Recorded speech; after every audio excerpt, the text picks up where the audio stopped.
ሰላም ሰላም የሕያው ቃል ሚዲያ ተከታታዮች እንደምን አላችሁ? በያላችሁበት የጌታ ኢየሱስ ክርስቶስ ጸጋ ከሁላችሁ ጋር ይሁን። ወንድማችሁ ዮናስ በድሉ ነኝ። ዛሬም እንደተለመደው በአዳዲስና በአጫጭር በአስተማሪ ቪዲዮዎች ወደ እናንተ መጥቻለሁ። ለዚህ ቻናል አዲስ የሆናችሁ ሰብስክራይብ፣ ሼር በማድረግ እንዲሁም ደግሞ ይህንን ቪዲዮ ላይክ በማድረግ እንድትመለከቱት በጌታ ፍቅር ጠይቃለሁ። መልካም ቆይታ። ሐዋርያቶቹ መካከል ስንት ታውቃለህ? ማን ታውቃለህ? ሐዋርያቶችን ጴጥሮስን፣ ዮሐንስን ሐዋርያቶቹ ጴጥሮስ፣ ዮሐንስ፣ ማቴዎስ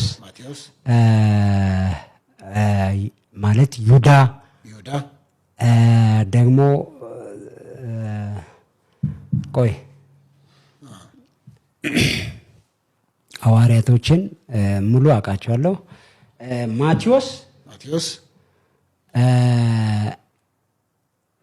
ማቴዎስ ሐዋርያቶች፣ ጴጥሮስ፣ ዘብዴዎስ የሰሎሜ ልጅ የተባሉ ይቀጥላሉ ማለት ነው። እነ ማርቆስ ተብሎ ይቀጥላሉ። ኦኬ መልካም። እንደዛ ከሆነ እንግዲህ አምስቱን ብቻዎች ታውቃቸዋለህ?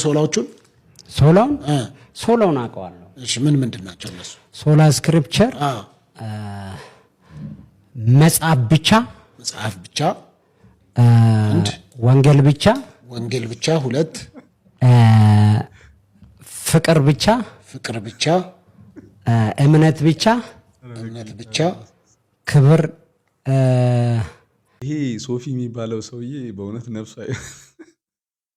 ነፍሱ አይማርምና ጥሩ ነው። እንደዚህ አንዳንድ ጊዜ እያመጣ አደባባይ ላይ ጉዳቸውን ማስጣት ጥሩ ነው። ያው ከጥቅም ይልቅ ጉዳት ነው የሚበዛው። ብዙ ጊዜ ቪዲዮዎችን ስመለከት ቤተክርስቲያንን የሚያሰድቡ ሰዎችን ነው የምታመጣውና ግን ደግሞ እነኝን ደግሞ የእግዚአብሔር ሰው ናቸው፣ ሐዋርያ ናቸው፣ ነብይ ናቸው ብሎ ደግሞ ለሚከተላቸው ይሄ ምስኪን ሕዝብ እንደዚህ አይነት ነገሮች በጣም ጥሩ ናቸው። መጽሐፍ ቅዱስን እንደማያነቡ ከመጽሐፍ ቅዱስ ጋር ምንም ቁርኝነት እንደሌላቸው ለማስረጃነት ይጠቅማል። ምክንያቱም ዝም ብለው ነው የእግዚአብሔር ሰው ነን ነብይ ነን ብለው ራሳቸውን የሚቀቡት እንጂ ከመጽሐፍ ቅዱስ ቁጭ ብሎ መጽሐፍ ቅዱስን የሚያነቡበት ጊዜ የሚያጠኑበት ጊዜ የለም። በቃ አንድ የእግዚአብሔር ሰው አገልጋይ ነኝ የሚል መጽሐፍ ቅዱስ የሚያጠና ሰው እነኚህን ነገሮች ፈጽሞ ሊያጣ አይገባም። በጣም ተናደድኩ። ባይዛው ልንገር፣ አገልጋይን ነካ ሰው ዱቄት ነው የሚሆነው።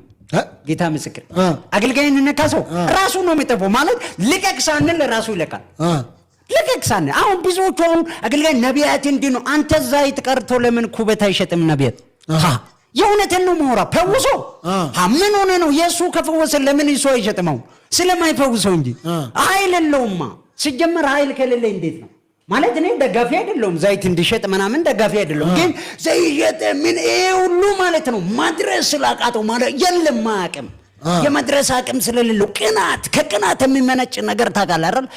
ለዛ ነው ምጮውት ለማለት ፈልጌ ነው። ስለዚህ አገልጋይ የሚነካ አገልጋይ ማለት ነው ሞቶ ተቀብሮ አጥንቱ መስገው በስብሶ አጥንቱ ራሱ ማለት ነው ይፈልጋል። ያገልጋይ ማለት ምንድነው ይፈልጋል ማለት አጥንት ቢሆን ራሱ ከዚህ ካለው የከሰዳቢ ይሻላል ማለት ሞቶ ማለት ተቀብሮ ስጋው አልቆ አጥንት ራሱ የነብይ አጥንት ምን ሆነ ነው የደወሉ የሚረብሿችሁ የሚያውኳችሁ የሚያስፈራሯችሁ ሰዎች ማኒፑሌሽን ነው፣ ወንጀልም ነው። ብሬኖሽ እያደረጓችሁ ነው። የነሱ ጥገኛ ሊያደርጓችሁ ነው። እግዚአብሔር ጠላት ሆኖ እንዲሰማችሁ ሊያደርጉ ነው። ከኪዳናችሁ ሊያስወጧችሁ ነው። መጽደቃችሁን ጥርጥር ውስጥ ሊከቱ ነው። እሳት ነው የሚያሳዩአችሁ፣ ባህር ነው የሚያሳዩአችሁ፣ ፍርድ ነው የሚያሳዩአችሁ፣ የሲኖትራክ ጎማ ነው የሚያሳዩአችሁ፣ ሞት ነው የሚያሳዩአችሁ፣ መቃብር ነው የሚያሳዩአችሁ፣ ሳጥን ነው የሚያሳዩአችሁ።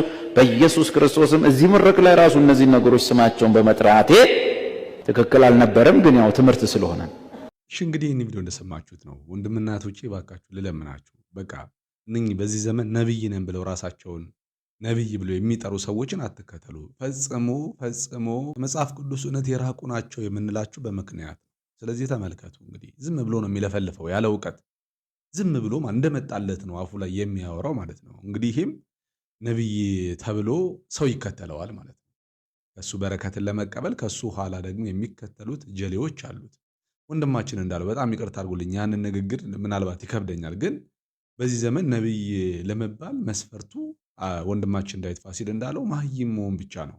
ማወቅ አይጠይቅም። ካወቅን እንደዛ አንልም። ራሳችንን ካወቅን ራሳችንን ሐዋርያ ብለን ያንን የሚያህል ስም ተሸክመን በሰው ላይ አንነግስም እና ያለማወቅ ውጤት ነው ብዬ ነው የማስበው በራሴ ማለት ነው።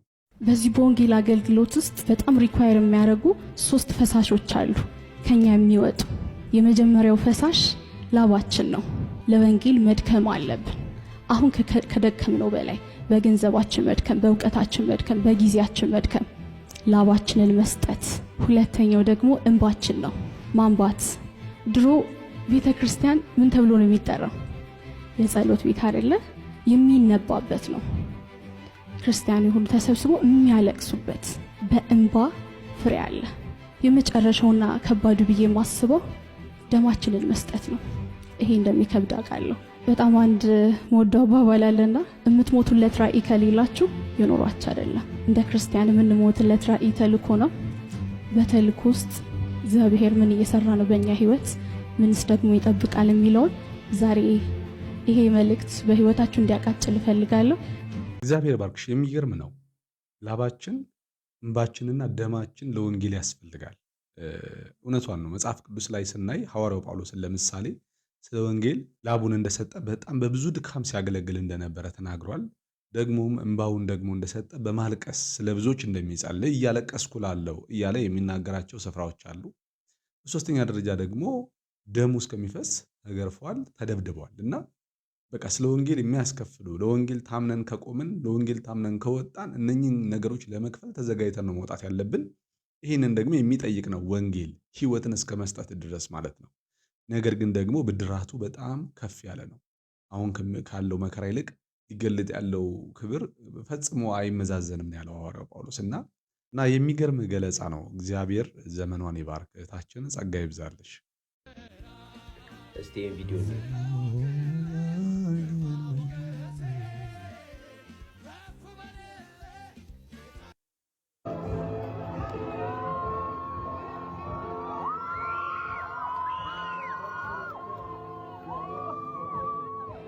እኚህን 2 ቪዲዮዎች ያመጣሁበት ሪዝን የመጀመሪያው ቪዲዮ ሞቲቭ ከፍ ሲል ወደ ሁለተኛው ነው የሚያድገው። የሁለተኛው ቪዲዮ ላይ ያሉ ሰዎች ፓስተር ክሪስ እና ቤኒን ናቸው። ሞስት ኦፍ ኢትዮጵያ ላይ ያሉ ፓስተሮች እና ነቢያት የእነሱን ፓተርን የሚከተሉት ትምህርታቸውም ኤቭሪቲንግ ማለት ነው እና ገብተዋል። እንደነሱ አናደርጋቸው እንጂ ልባችን ላይ የሌለ ስፍራ ነው ያላቸው። መጽሐፍ ደግሞ ጭራሽ ሰው ገብተዋል በልብ ኤግዛልት እንዲያደርግ አይፈለግም። አየነ ጳውሎስ ቃሉን ካስተማሩ በኋላ አታገኛቸው። እንደዛ ቢሆንማ ገብቷል ጳውሎስ እስካሁን ወርሺፕ ይደረግ ነበር። የምሬን ነው የምነግርህ፣ ወርሺፕ ይደረግ ነበር። ግን አታገኘውም ጳውሎስ። መልእክተኛ ስለሆነ መልእክቱን ሰጥቶ አንተን ከአምላክ ጋር አገናኝቶ እሱ ከመሃል ይወጣ። እነዚህ ሰዎች ግን ስቲል ፊገር አላቸው። አያውን በልብ ላይ የሆነ ሰማን ሲነካ ከደበረህ ብሊቭ ሚ ገብቷል በልብ የሆነ ስፍራ አለው ሰውየው ማለት ነው። ዊች ኢዝ ደግሞ ሮንግ ነው። አየህ ከእግዚአብሔር ቃል በላይ በልብ ስፍራ ሊይዝ የሚገባ ነገር መኖር የለበትም። ምክንያቱም ሁላችንም በሴም እምነት ነው ያለን አይደለ? ጴጥሮስ ሲናገር እኮ የሁለተኛ ጴጥሮስ ምዕራፍ 1 ቁጥር 1 ላይ ክሊር አድርጎ የኢየሱስ ክርስቶስ ባሪያና ሐዋርያ የሆነ ስምዖን ጴጥሮስ በአምላካችንና በመድኃኒታችን በኢየሱስ ክርስቶስ ጽድቅ ካገኘነው ጋር የተካከለ የክብርን እምነት ላገኙ ይላል። አየህ ሴም ፌዝ ሌቭል ላይ ነው የቆምነው። አሁን እኚህ ሰዎች ምንድነው የሚለያቸው ካልከኝ መልእክተኛ በሚል አይደለ ወይም ባሪያ በሚል ነው። ቀጥሎ ሲመጡ በባርነት ልብ ነው የሚመላለሱት። ባሪያ እንዴት ነው ገብቷል? ጌታ የሚሸከመው ነው። አየህ ጌታ እኮ ዝቅ ብሎ እግር ሲያጥብ ምንድነው እየነገረህ እኮ ነው ገብቷል? እንደ አሕዛብ አለቃ እንዳትሆን ነገ ገብቷል እግሬን እጠቡኝ ልብሴን አልብሱኝ እንዳትል ነው። ቀጥለም ሰውን ብሬኖሽ አድርገ ለቅባቱ ነው የምትሰግደውም እንዳትለው። አየህ አመንግ ዘ ፒፕል እግዚአብሔር መልእክተኛ አድርጎ ሲልክ በባሪያ ፊገር ነው መመላለስ ያለብህ። ለዛ ነው እኮ ሰውኛን እንደ ክርስቶስ ሎሌዎች እንደ እግዚአብሔር ሚስጥር መጋቢዎች ይቁጠረናል። አየህ ይበቃቸዋል። እዛ ድረስ አልፈው ሊሰለጥኑ ባይመጡ አየህ በእምነታችሁ ላይ ምን ሰለጥን አይደለንም የሚል ለዛ ነው። አንተ ግን ትሰለጥናለህ። አየህ አሁን ኢትዮጵያ ውስጥ የሚያለው መልክ አየህ ሲያድግ እዛ ጋር ነው ዴስትን የሚያደርገው። ቀጥሎ ወርሺፕ ነው የምትቀበለው። አየህ ግን እንደዚህ አይነት ተዘጋጅቶልህ ራሱ ቢሆን አየህ አሁን ስታመልጥ ከእንደዚህ አይነት ነገር ነው የምትለው። አይ ሰው አዘጋጅቶልኝ ነው። ካዘጋጀልህማ ልብስህን ቅደዳ። አይ ዶንት ዲዘርቭ ኢት ብለህ ልብስህን ቅደዳ። ዩሲ ባሪያ እንደሆንክ ስፍራህን አሳይ። ካለበለዛ ሰው ገብቶሃል በተገለጠብህ ነገር አንተን ያመልካል። ቃሉን ከማንበብ ይልቅ አየህ አንተ እጅን እንድጭንበት ነው የሚፈልገው። ዊች ደግሞ ከኒንግ ነው። አየህ አንተን ይስልህና አምላክን ከመሃል ያጠፋል። ስለዚህ ንቁ። በጣም ትክክል የሆነ ሐሳብ ነው የሰጠው ወንድማችን እና አንዳንድ ጊዜ የሚያነሱት ምክንያት አለ። እንደዚህ አይነት አቀባበል ሲደረግላቸው እንደዚህ አይነት ድርጊት ሲፈጸም እኔ አይደለሁም እነሱን ያዘጋጁት እነሱ ናቸው እንደዚህ ያደረጉት ምናምን የሚል ሰበብ ያነሳሉ። ሐዋርያው ጳውሎስ እኮ እነኚህ አማልክት ሰዎችን መስለው መጥተዋል ብለው ሊሰውላቸው እኮ መጥተው በፊታቸው ሲንበረከኩ እኮ ኖ እኛ ሰዎች ነን ብለው ልብሳቸውን የቀደዱት ማለት ራሳቸውን ገለጡ። ባሪያዎች እንደሆኑ አገልጋዮች እንደሆኑ መልእክተኞች እንደሆኑ እንጂ እነሱ አማልክት እንዳልሆኑ ራሳቸውን አዋርደው ገልጠዋል። እና አሁንም ወንድማችን እንዳለው እንደዚህ አይነት አላስፈላጊ ድርጊቶችና ስርዓቶች ሲከናወኑ የማትፈልጉት ቢሆን ያ ፍላጎት በውስጣችሁ ባይኖር ከሰው ከፍ ያለ ክብርን ፈላጊና ናፋቂ ባትሆኑ ኖሮ ራሳችሁን አዋርዳችሁ እኛ ባሪያዎች ነን አገልጋዮች ነን ብላችሁ ከእንደዚህ አይነት ነገር ራሳችሁን ነፃ ማድረግ ትችላላችሁ። መጽሐፍ ቅዱስ ካገለገላችሁ በኋላ እኛ የማንጠቅም ባሪያዎች ነን በሉ ተብሎ ተጽፏል እንጂ በማንም ላይ ንገሱ አይልም። ሐዋርያው ጳውሎስም እኔ ለዓለም ለመላእክትና ለሰዎች መጫወቻ እንደ ጥራጊ የሆንን ይመስለኛል እስኪል ድረስ ተንቆ ነበር በአገልግሎቱና አገልግሎት እየተናቅን ነገር ግን ክርስቶስን የምናከብርበት፣ እየተዋረድን ክርስቶስን ከፍ ከፍ የምናደርግበት፣ እየተገደልን ክርስቶስ ኢየሱስን በሰዎች ልብ ላይ የምናለቅበት ትልቅ ሚስጥር ያለው እውነት ነው እና እግዚአብሔርን በተሰበረ መንፈስ የማናገለግል ከሆነ አገልግሎታችን ከንቱ ነው። እኔ የዋህ በልቤም ትሑት ነኝ ብሏል ጌታ ኢየሱስ ክርስቶስ። ደግሞ እግርም ሊያጥብ ማበሻውን ጨርቅ ይዞ ተንበርክኳል አይደለ? ስለዚህ ልክ እንደ ጌታ እናንተም ተንበርክካችሁ ተዋርዳችሁ አገልጋይ ናችሁ። በቃ እናንተ በህዝብ ላይ መንገስ ሳይሆን ያለባችሁ ህዝብን ልታገለግሉ የተጠራችሁ ናችሁ። ስለዚህ ዝቅ ብላችሁ አገልጋይነታችሁን ማሳየት አለባችሁ። የአማርኛ ቋንቋ ቤተክርስቲያን እንጂ የአማራ ቸርች ካሰብክ ተበላ። ይሰማል። በአማርኛ ቋንቋ ወንጌል እንሰብካለን። የአማራ ቸርች ግን የለም። በኦሮምኛ ቋንቋ እንሰብካለን። የኦሮሞ ቸርች ግን የለውም። ክርስቶስ ይሰማል። በትግርኛ ቋንቋ ይሰበካል። የትግሬ ቤተክርስቲያን ግን ጌታ የለውም። እሱ ምን ይባላል? ከሄሮድስ እርሾ የፖለቲካ እርሾ ተጠንቀቁና ተጠበቁ። ይህ የክርስቶስ አካል ነው። ኢየሱስ የሕያው እግዚአብሔር ልጅ ነው። እሱ ከላይ እንደመጣ እናውቃለን። ወደ ላይም እንደሄደ ሰማይ እንደተቀበለው እናውቃለን። ክብር ለኢየሱስ ሲሆን የወንጌል አደራ ካለብን ወንጌልን ለማገልገል ራሳችንን አሳልፈን ከሰጠን እንደዚህ አይነት እውነቶችን ቢመረንም ረገጥ አድርገን ለህዝቡ ማሳወቅ ያስፈልጋል። ምክንያቱም ወደፊት ልናያቸው ዳርዳር እያሉ ስለሆኑ እነኚህ ነገሮች ማለት ነው። በአንዳንድ ስፍራ በብሔር የተሰየሙ ቸርቾች አሉ።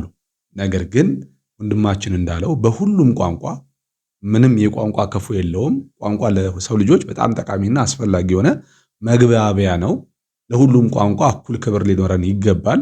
በሁሉም ቋንቋ ግን ሊሰበክ የሚገባው አንድ ጌታ ነው።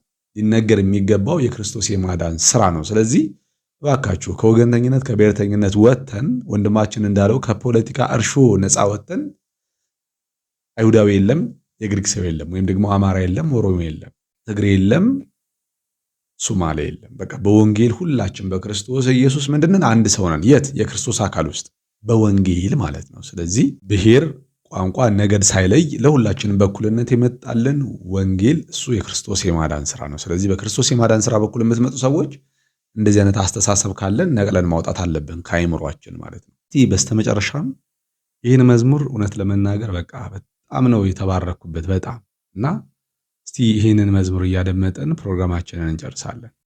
ሩቅ አይደለህም ካለሁበት አለ እስከ ምድር ጫፍ ብሄድ ቀድመህ ትገኛለህ። ፍጥረት ባንተ አብሮ የለህም ብትባል ምስክር አልሻም ስራ ይናገራል። አጠገቤ ነህ ጌታ አጠገቤ ዘልቀህ ገብተሃል ከውስጥ ከልቤ ይታወቀኛል አብሮነት ሰላም ተሰማኝ በመገኘት